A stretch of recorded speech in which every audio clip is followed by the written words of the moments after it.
Rahim, Assalamu alaikum to all students. Again welcome in the class of computer science. Students हम C language को discuss कर रहे हैं और इसके अंदर हमने स्टार्ट किया हुआ है रेपिटेशन स्ट्रक्चर को, मीन लूप्स के बारे में हम डिस्कस कर रहे हैं और लास्ट लेक्चर्स के अंदर हमने वाइल लूप को डिस्कस किया, डू वाइल लूप को डिस्कस किया, फिर फॉर लूप को डिस्कस किया। हमने with the help of examples इनको बोर्ड पे कंप्लीट एग्जीक्यूट करके भी देखा कि कैसे हमारा जो एक लूप है वो वर्किंग करता है। So today we are going to discuss about the nested loop. Nested loop को आज हम डिस्कस करने जा रहे हैं। ये स्टूडेंट बिल्कुल ऐसे ही है जैसे हमने कंडीशनल स्ट्रक्चर के अंदर डिस्कस किया था नेस्टेड इफ़ को। तो नेस्टेड इफ़ में हमने डिस्कस किया था कि if with in an if is called nested if, के एक इफ के अंदर आप जो दूसरा इफ यूज करते हैं that is called nested if. तो बिल्कुल ऐसा है यहाँ पे, सेम एज इट इज जैसे इफ के अंदर हमने डिस्कस किया था कि एक लूप के अंदर आप जो दूसरा लूप यूज करते हैं that is called nested loop. तो देखते हैं हम इसकी डेफिनेशन को student. A loop with in a loop is called nested loop. आप एक लूप के अंदर जो दूसरा लूप यूज करते हैं that is called nested loop. In nested loop, the inner loop is executed completely with each change in the value of outer loop. अब इसमें दो बातें स्टूडेंट आपके याद रखने वाली हैं। एक तो इनर लूप हमारे पास क्या होता है और आउटर लूप हमारे पास क्या होता है। अगर फॉर एग्जांपल ये इसकी एग्जांपल आप देखें तो यहाँ पे मैंने दो लूप्स को यूज़ किया। तो स्टूडेंट ये मेरे पास जो पहले वाला लूप है that is called outer loop और ये जो अंदर वाला लूप मैं यूज कर रहा हूं that is called inner loop. तो आई होप कि आप इसको अंडरस्टैंड कर गए होंगे। ये जो मैंने पहले लूप यूज किया that is called outer loop और इस लूप के अंदर मैं जो दूसरा लूप यूज कर रहा हूं that is called the inner loop. So in nested loop the inner loop is executed completely. इसका मतलब ये है कि ये आपका इनर लूप है, ये कंप्लीट एग्जीक्यूट होगा। कैसे? With each change in the value of outer loop. इसका मतलब ये है कि जब एक दफ़ा ये लूप एग्जीक्यूट होगा जो आपका आउटर है तो इसके अगेंस्ट ये हमारा जो है इनर लूप में कंट्रोल दाखिल हो जाएगा तो ये कंप्लीट चलेगा। फॉर एग्जांपल इसने एक दफ़ा एग्जीक्यूट होना है तो ये जब तक कंप्लीट नहीं होगा आपका दोबारा वापस आउटर लूप के पास हम नहीं जाएंगे। तो ये कितने टाइम तक चल रहा है? J is less than equal than 3 times ये चल रहा है। इट मीन्स कि ये एक दफ़ा चलेगा तो ये 3 दफ़ा चलेगा, फिर जब ये 2 दफ़ा चलेगा तो ये 6 दफ़ा चलेगा और अगर ये 3 दफ़ा चलेगा तो ये 9 दफ़ा चलेगा। बेसिकली इस स्टेटमेंट का ये मतलब है। In nested loop the inner loop is executed completely. जब तक ये कंप्लीट एग्जीक्यूट नहीं होता हर वैल्यू पे with each change in the value of outer loop, हर वैल्यू जो आउटर लूप की है उस पे ये कंप्लीट। फॉर एग्जांपल इसकी मिसाल इसी तरह है कि अगर मेरा इनर लूप 5 दफ़ा एग्जीक्यूट हो रहा है और आउटर लूप भी मैं उसको 5 दफ़ा चला रहा हूँ, एग्जीक्यूट कर रहा हूँ, तो आउटर लूप एक दफ़ा एग्जीक्यूट होगा तो इनर लूप 5 दफ़ा, आउटर लूप 2 दफ़ा एग्जीक्यूट होगा तो इनर लूप 10 दफ़ा, अगर आउटर लूप 3 टाइम्स एग्जीक्यूट होगा तो इनर 15 टाइम्स और अगर आउटर 4 टाइम है तो इनर 20 टाइम। इसी तरह अगर आउटर लूप 5 टाइम है तो इनर 25 टाइम्स। सो इस तरह ये एग्जीक्यूशन होनी है। जब हम इसके सिंटैक्स को डिस्कस करेंगे और फिर इसकी एग्जांपल को डिस्कस करेंगे आप इसको ज़्यादा और अच्छे से अंडरस्टैंड कर लेंगे। जी student, Any loop can be used as inner loop of another loop. अब क्वेश्चन ये है कि नेस्टेड लूप के अंदर हमने कौन सा लूप यूज़ करना है। हमने फॉर लूप को यूज़ करना है, हमने वाइल लूप को यूज़ करना है, हमने डू वाइल लूप को यूज़ करना है। तो स्टूडेंट आप तमाम लूप्स को यूज़ कर सकते हैं, कोई यहाँ पे रुकावट नहीं है। आप ऐसा भी कर सकते हैं कि आपका आउटर लूप अगर फॉर है तो इनर में आप वाइल यूज़ कर सकते हैं। इसी तरह अगर आपका आउटर लूप वाइल है तो इनर में आप फॉर यूज़ कर सकते हैं, कोई इशू नहीं है। आप डू वाइल को यूज़ कर सकते हैं, वाइल को यूज़ कर सकते हैं, फॉर, कोई रिस्ट्रिक्शंस नहीं है। जी स्टूडेंट, अब अगर हम इसके सिंटैक्स की तरफ आते हैं तो ऑलरेडी हमें पता है फॉर लूप का सिंटैक्स क्या होता है। For is a keyword, initialization, semicolon, condition और इंक्रीमेंट या डिक्रीमेंट। ये वन फॉर लूप का हमारा सिंटैक्स है। लेकिन ये हमारा नेस्टेड लूप है तो इसके अंदर हमने एक और लूप भी लिखना है, तो सो इसके लिए ब्रैकेट स्टार्ट करनी पड़ेगी, क्योंकि जब हम ब्रैकेट लगाएंगे तो इसका मतलब है कि इस लूप का ये इनर पार्ट है। ठीक है, हमने ब्रैकेट लगाई और उसके बाद एक और सेम वही फॉर लूप लिखा, और इस फॉर लूप की बॉडी ये है, ये इसकी ब्रैकेट। इस फॉर लूप की बॉडी यहाँ से लेकर यहाँ तक है कंप्लीट, और इस फॉर लूप की आपकी बॉडी ये है, सिर्फ स्टेटमेंट्स। ठीक है, तो यहाँ पे स्टूडेंट अगर आपने इसको अंडरस्टैंड कर ले कि ये वाला हमारा जो लूप है, ये वाला ये हमारा आउटर है और ये वाला हमारा इनर लूप है। ये जो लूप है इसकी बॉडी ये है आपकी, ये वाली बॉडी आपकी, ये हमारे इनर लूप की बॉडी है, और ये कंप्लीट जो सारी बॉडी है यहाँ से लेकर यहाँ तक ये सारी, ये हमारे आउटर लूप की बॉडी। जी स्टूडेंट देखें आप, इस आउटर लूप के लिए हमने ये वाली ब्रैकेट यूज़ की और इसको एंड यहाँ पे किया। इसका मतलब है कि ये सारी जो स्टेटमेंट्स हैं या लूप है ये हमारे इस लूप का पार्ट है। और अगर हम इनर लूप की बात करें तो इसके अंदर ये जो दो ब्रैकेट्स मैंने लगाई हैं तो इसके अंदर जो स्टेटमेंट है तो इस लूप का जो बॉडी है ये वाली है। तो हमने इसका जो सिंटैक्स है इसको भी अंडरस्टैंड कर लिया कि कैसे हम एक लूप के अंदर दूसरा लूप लगा सकते हैं। अब with the help of example इसको अंडरस्टैंड करने की कोशिश करते हैं कि जब हम प्रोग्राम लिखेंगे नेस्टेड लूप का तो एग्जीक्यूट कैसे होगा, मेमोरी में वर्किंग कैसे होगी और स्क्रीन पे हमें वो कैसा नज़र आएगा। तो चलते हैं देखते हैं। देखें स्टूडेंट, हमने हेडर फाइल्स को इंक्लूड करवा लिया, वॉइड मेन, और उसके बाद मैंने दो वेरिएबल ले लिए, इंटीजर आई और जे। तो मेमोरी के अंदर स्टूडेंट क्या होगा, तो मेमोरी के अंदर बेसिकली एक आई है और ये एक जे है।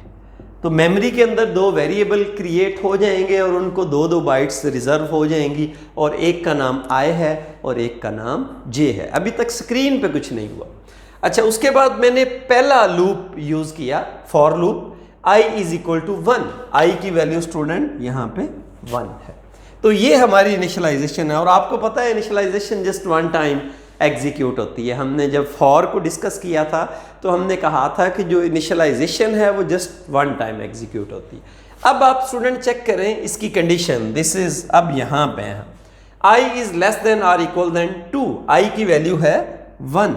इसका मतलब है आपकी कंडीशन ट्रू है, और अगर आपकी कंडीशन ट्रू है तो हम फॉर लूप को ऑलरेडी डिस्कस कर चुके हैं, तो हम उसकी बॉडी में आपका जो कंट्रोल है वो एंटर हो जाता है। तो फॉर एग्जांपल हम यहाँ पे नीचे आ जाएंगे, यहाँ पे, क्योंकि कंडीशन ट्रू है हमारी। अब यहाँ पे नेक्स्ट हमारा फॉर लूप है। अब ये वाला फॉर लूप एग्जीक्यूट होगा, तो सबसे पहले इनिशियलाइजेशन होगी, j is equal to 1, so j की वैल्यू मेमोरी के अंदर 1 हो चुकी है। j is less than or equal than 3, तो ये 1 है j, तो इसका मतलब है ये वैल्यू ट्रू है, ये कंडीशन आपकी ट्रू है।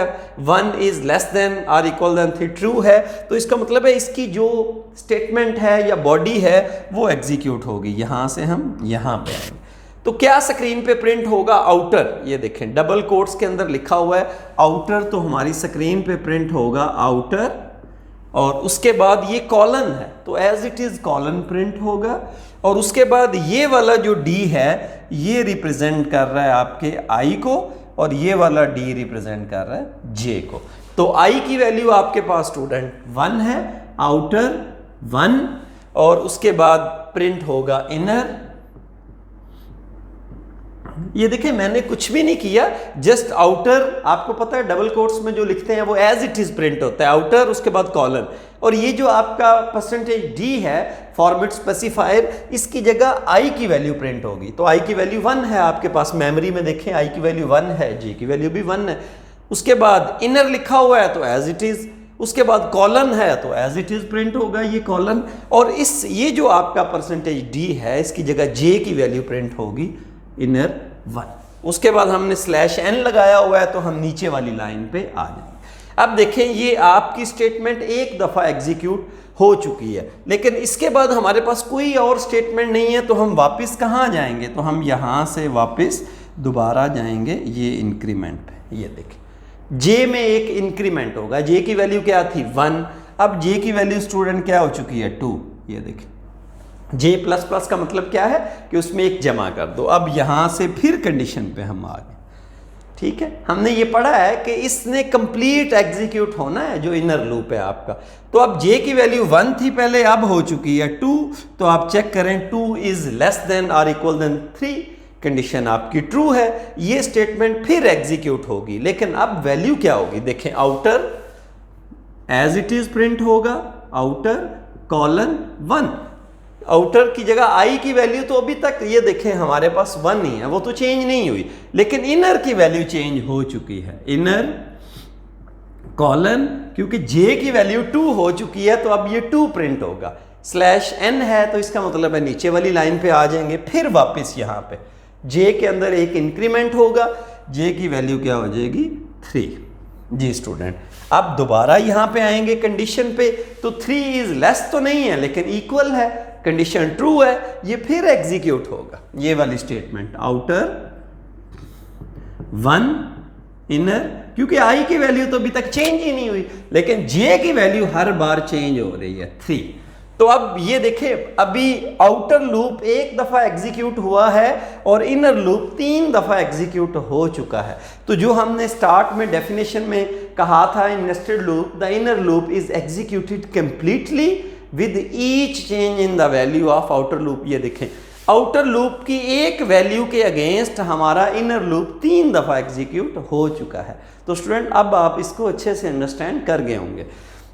जी, अगर अब इसकी वैल्यू दोबारा हम यहाँ पे आते हैं तो जे की वैल्यू हो जाएगी 4, तो 4 ना तो लेस है ना इक्वल है, इसका मतलब है कंडीशन फॉल्स होगी।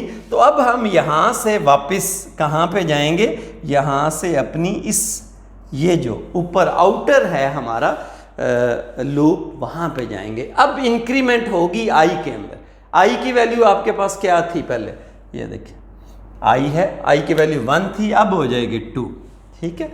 और अब यहाँ पे जाएंगे इधर, ठीक है। तो पहले आई की वैल्यू 1 थी, अब आई की वैल्यू 2 है, तो 2 लेस नहीं है लेकिन इक्वल है 2 के, इसका मतलब है कंडीशन ट्रू। अब दोबारा फिर इनर लूप में हम चले जाएंगे। अब देखें, ये थोड़ी सी कन्फ्यूजन वाली बात है, लेकिन जिस तरह मैं आपको स्टूडेंट एक्सप्लेन कर रहा हूँ इतने आसान वे में, तो आई होप कि आपको कोई कन्फ्यूजन रहनी नहीं चाहिए। तो अब आई की वैल्यू 2 है और ये कंडीशन ट्रू है, दोबारा हम इनर लूप में आ गए हैं, ठीक है। अब दोबारा ये इनर लूप एग्जीक्यूट होगा हमारा। तो अब ये देखिए, दोबारा फॉर यहाँ से स्टार्ट करेगा, जे की वैल्यू 1 होगी, दोबारा आप देखें जे की वैल्यू क्या होगी 1 होगी, दोबारा से इनिशियलाइजेशन होगी, क्योंकि ये दोबारा से पूरा लूप एग्जीक्यूट हो रहा है। अब इनिशियलाइजेशन के बाद हम कंडीशन पे जाते हैं, आपको पता है। तो अब जे की वैल्यू 1 है, तो 1 is less then 3, condition true है, दोबारा प्रिंट होगा आउटर। लेकिन अब आप देखें कि आउटर की वैल्यू आपके पास 2 हो चुकी है स्टूडेंट, ठीक है। और इनर की वैल्यू आपके पास पहली दफा जे की वैल्यू दोबारा 1 है, ठीक है, ये दोबारा एग्जीक्यूट होगा, फिर यहाँ पे आएगा, जे की वैल्यू हमारे पास 1 थी, अब फिर 2 होगी, उसी तरह 3 दफा दोबारा ये रिपीट होगा। अब 2 भी देखें, 2 इज लेस देन और इक्वल देन 3 है और दोबारा ये एग्जीक्यूट होगा। आउटर आपका 2 है और इनर भी अब 2 हो जाएगा, ठीक है। इसी तरह ये दोबारा फिर जाएगा, जे की वैल्यू 3 हो जाएगी, फिर कंडीशन ट्रू है, ये दोबारा एग्जीक्यूट होगा। आउटर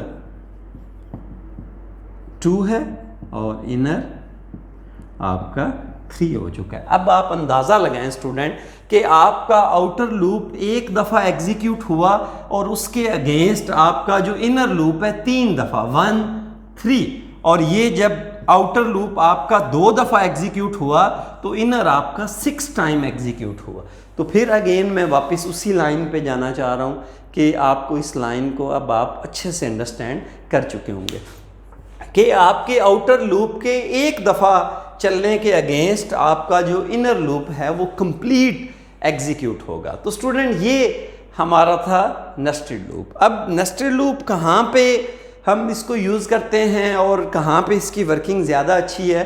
तो स्टूडेंट, जब आपके पास एग्ज़ाम के अंदर डिफरेंट किस्म के प्रोग्राम्स आते हैं, फॉर एग्ज़ाम्पल कि इस तरह स्टार्स को प्रिंट करें, ये इस तरह, ये पहले आपके 4 हैं, ये फिर 3 हैं, फिर 2 हैं और फिर 1 है। फॉर एग्जांपल इस तरह के प्रोग्राम, या आप कहते हैं कि इस तरह 1 2 3 4 1 2 3 1 2 1, इस तरह के आपको जो स्केच दिया जाता है एग्ज़ाम के अंदर और कहा जाता है कि आप इनको with the help of program solve करें, तो तब जो नेस्टेड लूप है स्टूडेंट वो आपकी हेल्प करता है।